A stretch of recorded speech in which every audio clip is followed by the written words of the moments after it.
Hello बच्चों, इस video में हम समझते हैं न्यूटन का अष्टक सिद्धांत क्या होता है। दोस्तों, न्यूटन अष्टक सिद्धांत था वो एक डोबेरेन था, उनके बाद में ये नियम आया था, मतलब डोबेरेन का त्रिक नियम था, उसके बाद में आया था। अष्टक सिद्धांत दोस्तों किसने दिया था? तो न्यूटन ने दिया था। न्यूटन का पूरा नाम दोस्तों हो जाएगा जॉन अलेक्जेंडर न्यूटन। ठीक है, तो ये अंग्रेज रसायनिज्ञ थे, यानी कि अंग्रेज वैज्ञानिक थे।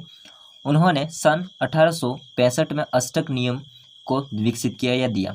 दोस्तों, ये अष्टक किस नाम पे है उसको हम समझते हैं। देखिए, उन्होंने क्या किया, न्यूटन ने, मतलब जोबेरिन थे उन वैज्ञानिक के बाद में न्यूटन आए, और न्यूटन ने क्या किया, जितने भी ज्ञात तत्व थे उन ज्ञात तत्वों को उन्होंने क्या किया, जो संगीत के स्वर होते हैं, जैसे कि सा रे गा मा पा धा नी, फिर वापस से सा रे गा मा पा धा नी, तो संगीत के स्वर के हिसाब से उन्होंने क्या किया, जितने भी ज्ञात तत्व थे उनको परमाणु भार के बढ़ते क्रम में, ध्यान रखना, परमाणु भार के बढ़ते क्रम में, जिसको आप द्रव्यमान संख्या भी बोल सकते हैं, उसके बढ़ते क्रम में उन्होंने क्या किया, व्यवस्थित किया।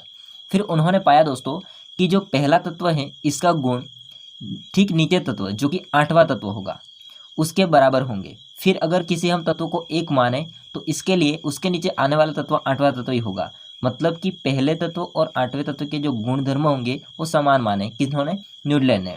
ठीक है, एक बार ये नियम पढ़ते इसके बाद हम समझते हैं। इसके अनुसार जब तत्वों को उनके परमाणु भार या द्रव्यमानों के बढ़ते हुए क्रम में व्यवस्थित किया जाता है तो प्रत्येक आठवां तत्व ध्यान रखिए, पहले तत्व के गुणधर्म में समानता रखता है। कहने का मतलब, अगर हम लोग उन तत्वों, कितने भी ज्ञात तत्व थे, उन तत्वों को परमाणु भार या द्रव्यमान, परमाणु द्रव्यमानों के बढ़ते हुए क्रम में व्यवस्थित करेंगे तो जो भी आठवां तत्व होगा वो पहले तत्व के गुणधर्म के मध्य समानता पाई जाएगी, ये रखते हैं। ठीक है, ऐसा माना जाता है न्यूटन के हिसाब से। यह संबंध उसी प्रकार का था जैसा आठवें संगीत स्वर, जो आपका आठवें संगीत स्वर का संबंध प्रथम संगीत स्वर, आठवें संगीत स्वर का जो संबंध होगा वो प्रथम संगीत स्वर के साथ होता है। इसी कारण से न्यूटन ने इस सिद्धांत को या इस नियम को अष्टक का नियम कहा गया। ठीक है, उन्होंने क्या कहा, अष्टक का नियम कहा। अगर आप लोग इतना स्क्रीनशॉट लेना चाहते हो तो ले सकते हो। अब दोस्तों, सारणी को समझिए ध्यान से। संगीत के स्वर अगर देखा जाए तो सा रे गा मा पा धा नी सा, फिर सा रे गा मा पा धा नी सा, इस प्रकार से आएगा। यहाँ पर देखिए, आठवां तत्व होगा वो तत्व पहले तत्व के नीचे आएगा। अब आप समझिए ध्यान से, lithium, beryllium, boron, carbon, nitrogen, oxygen, fluorine, sodium, magnesium, aluminium, silicon, phosphorus, sulphur, chlorine, और फिर दोस्तों ये कैल्शियम तक होते हैं हालांकि, बट कैल्शियम तक नहीं लिखा गया है। अगर हम लोग मान के चलिए बोरॉन को दोस्तों हम पहला तत्व मान लेते हैं, तो बोरॉन को अगर पहला तत्व मानेंगे तो इसके नीचे कौन सा तत्व आता है वो समझते हैं। तो इसको एक मानते हैं तो 1 2 3 4 5 6 7 8, तो आठवां तत्व कौन सा आ रहा है आपका, एल्यूमिनियम। तो एल्यूमिनियम के जो भी गुणधर्म होंगे वो गुणधर्म किसके बराबर होंगे, बोरॉन के। अगर हम ऑक्सीजन को पहला तत्व माने, यदि हम ऑक्सीजन को पहला तत्व मान करके गिनती करते, देखिए 1 2 3 4 5 6 7 और 8, तो आठवां तत्व कौन आ रहा है, सल्फर, किसके नीचे आ रहा है, ऑक्सीजन के नीचे। तो ऑक्सीजन के जो भी गुणधर्म होंगे वो सल्फर के बराबर होंगे। इसी प्रकार से आप बहुत सारे मान सकते हो। यदि आप फ्लोरीन को एक मानोगे तो उसके नीचे क्लोरीन आएगा, आठवां तत्व। ठीक है, तो क्लोरीन का जो गुणधर्म होंगे वो पहले आपके फ्लोरीन के समान होंगे, पहले तत्व के समान। ये कहा किसने, न्यूटन ने। तो इसी बात को लिखा गया है कि इस प्रकार की यदि बोरॉन को हम शुरुआत करें, बोरॉन से अगर शुरुआत करते हैं तो उसको आठवां तत्व, प्रथम तत्व अगर हम लोग बोरॉन को माने तो आठवां तत्व एल्यूमिनियम आता है, और इन दोनों तत्वों के गुणधर्म होंगे वो कैसे होंगे, समान होते हैं। तो ये तो बात होगी दोस्तों न्यूटन के अष्टक सिद्धांत की। अब हम बात कर लेते हैं कि न्यूटन अष्टक सिद्धांत की कमियां क्या रह गई और इसमें किस प्रकार से यह जो नियम होता है फेल हो गया, असफल हो गया।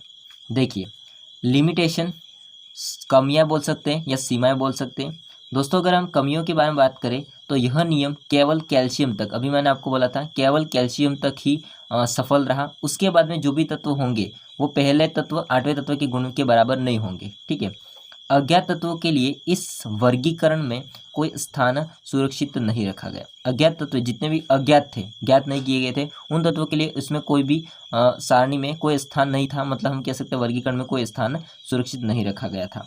इसके अलावा यह नियम अधिक परमाणु भार वाले तत्वों पर लागू नहीं होता, जिनका परमाणु भार ज़्यादा होगा उन पर लागू नहीं होता अष्टक का नियम। इसका चौथी कमी हो जाएगी दोस्तों, उत्कृष्ट तत्वों की खोज के पश्चात, जो उत्कृष्ट गैस, जो नोबल गैस होती है, उनकी खोज के पश्चात यह नियम पूर्ण रूप से असफल हो गया, पूर्ण रूप से असफल हो गया। क्योंकि दोस्तों अब वहाँ पर जो नौवां तत्व आएगा वो प्रथम तत्व के गुण के मध्य समानता को रखता है, न कि 8वें तत्व को। यदि दोस्तों आप लोग आधुनिक आवर्त सारणी में जो मॉडर्न पीरियोडिक टेबल होती है उसमें देखोगे तो जो 18 वर्ग होता है उसके जो तत्व होंगे उसकी अगर हम बात करेंगे उसकी खोज के पश्चात, तो जो न्यूटन के अष्टक सिद्धांत में जो पहला तत्व 8वें तत्व की समानता रखता था, तो अब ऐसा नहीं होता है। अब क्या होगा कि जो प्रथम तत्व होगा वो 9वें तत्व के मध्य समानता रखता है, या उन दोनों के मध्य समानता पाई जाती है, न कि 8वें तत्व की। तो ये अब पूरी तरह से क्या हो जाएगा, फेल हो जाएगा न्यूटन का अष्टक सिद्धांत।